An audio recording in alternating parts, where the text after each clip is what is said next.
Continuamos en Conexión B, análisis, entrevista. Vámonos con más. Mario Herrera Telles, abogado especialista en defensa legal y materia de impuestos, presenta Asesoría Fiscal. Adelante, Mario, muy buenas tardes. Hola Jorge, muy buenas tardes, qué gusto saludarte y también a nuestros amigos en el auditorio. Jorge, el día de hoy vamos a hablar de un acuerdo que se publica en el Diario Oficial de la Federación el día lunes 4 de mayo del 2026. Es el acuerdo por el que se emiten criterios generales y lineamientos operativos de carácter orientador para el fomento a la inversión productiva y el cumplimiento fiscal. Este acuerdo se da en el entorno del llamado Plan México. La justificación del acuerdo, que viene en el mismo documento, reconoce al contribuyente como base fundamental del financiamiento del gasto público y del desarrollo nacional.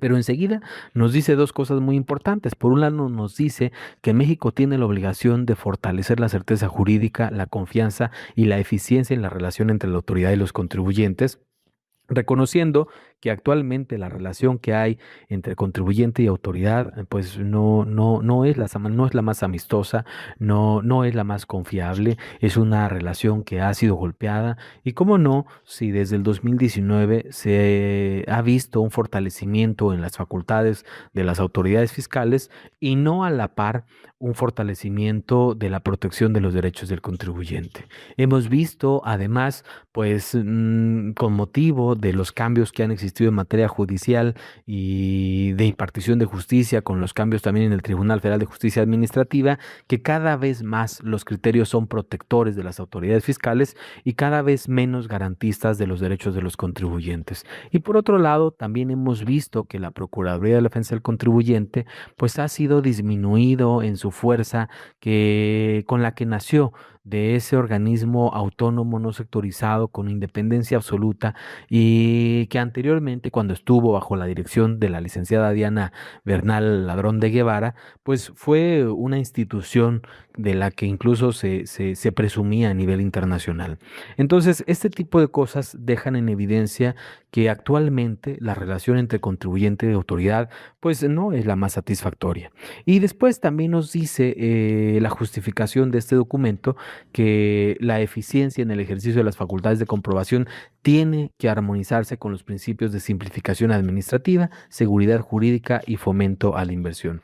Es decir, se advierte que el objeto de este acuerdo pues tiene que ver con tratar de generar esa confianza que con la mera actuación de las autoridades no ha sido suficiente poder dotar a aquellos inversores ni a los contribuyentes en México. Y entonces viene este acuerdo para efecto de señalar algunas cosas que tenían que ser así. Vamos a hablar de algunos ejemplos, no nos da tiempo de analizar todo el documento, pero vamos a hablar de algunos ejemplos. Por ejemplo, hablemos del punto número 2 de este acuerdo. El punto segundo dice que la autoridad tiene que observar y promover el cumplimiento de los tratados internacionales y de las disposiciones aplicables para evitar la doble tributación en beneficio de las personas contribuyentes. Creo yo, estimado Jorge, que es innecesario que un acuerdo general nos venga a decir lo que la autoridad tiene que hacer en cumplimiento de sus obligaciones constitucionales y legales. Las autoridades fiscales tienen que actuar en todo momento en beneficio de las personas, en beneficio de los contribuyentes. Y me parece innecesario que venga un acuerdo general a decirnos que la aplicación de los tratados internacionales para evitar la doble tributación, es decir, que tiene por objeto resguardar un derecho fundamental del contribuyente, tenga que ser aplicado en beneficio de la persona contribuyente. No es un acuerdo el que nos los tiene que decir, pero bueno, visto del lado amable, ya tenemos otro documento adicional que le dice a las autoridades cuál es la forma en que se tiene que actuar. Otra cosa que nos dice este acuerdo es que la autoridad va a privilegiar en las facultades de comprobación que se ejerzan de una manera integral, es decir, ya solamente va a haber una sola revisión.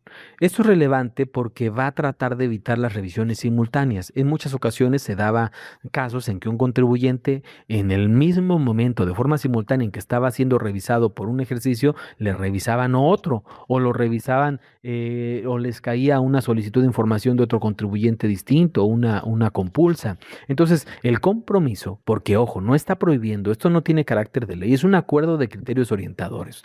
Lo que está señalando este acuerdo es que hay un compromiso por parte de la autoridad de que no haya revisiones simultáneas, de que no haya múltiples auditorías y también se disminuye o se le orienta para que existan criterios uniformes entre oficinas y que no haya una aplicación retroactiva de los criterios que se tienen.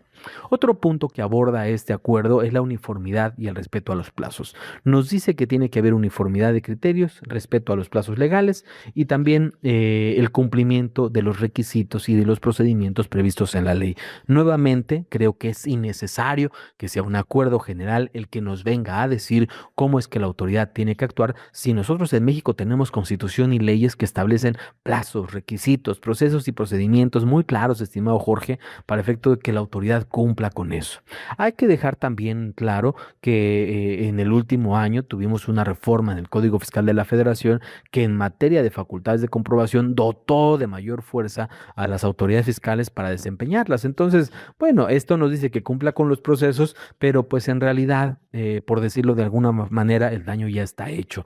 Ya al contribuyente, de cierta manera, se le dejó un poco vulnerable en el ejercicio y la práctica de estas facultades de comprobación porque se ha dotado de mucha fuerza a las autoridades. Entonces, la falta de confianza no deriva de la ausencia de acuerdos como el que se publica el 4 de mayo, sino de que a las autoridades se les dota cada vez de más fortaleza, de más fuerza, de más brazos y el contribuyente cada vez se le relega un poquito más. Otra cosa que hay que decir, y este punto sí me gustaría que lo tengamos en cuenta, es que existe en el punto sexto, en el acuerdo número sexto de este acuerdo de 4 de mayo, se establece de manera categórica que la autoridad procurará que las medidas de restricción temporal de certificados de sello digital y la cancelación de registros se utilicen como mecanismos de última instancia y que tiene que privilegiar la autoridad previamente acciones preventivas y correctivas.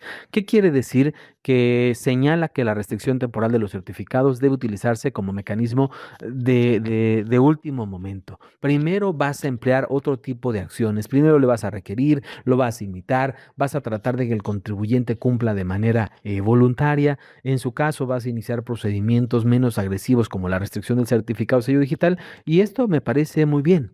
En este acuerdo no se eliminan las facultades que tiene la autoridad de restringir el certificado de sello digital, eso hay que decirlo muy claro, estimado Jorge, pero lo cierto es que sí se le dice que tiene que ir subiendo el volumen poco a poco, que no puede llegar con la guillotina y parar el negocio de un contribuyente. Esto es muy bueno, ojalá que las autoridades tomen nota de este punto sexto de este acuerdo, aunque sea como un criterio orientador, porque lo cierto es que el uso desmedido de la facultad de restringir y cancelar los certificados de sello digital, por supuesto que desincentiva no solamente a los inversores extranjeros, sino incluso a los nuevos empresarios en México, porque si la autoridad tiene la facultad para de un día para otro cerrarte la llave, pues te deja en un grave estado de incertidumbre.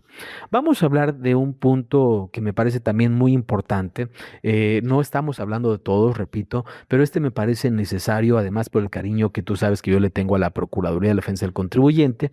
En el punto 12º de este acuerdo publicado se dice que en el ámbito de las competencias correspondientes se va a impulsar el fortalecimiento institucional de la Procuraduría de la Defensa del Contribuyente, la PRODECON, incluyendo el análisis de esquemas que permitan su mejora en coordinación funcional y administrativa con dependencias de la Administración Pública Federal.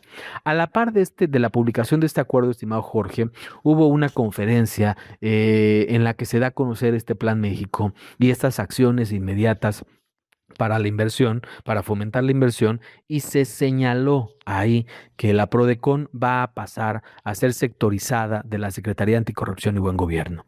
¿Y esto qué significa?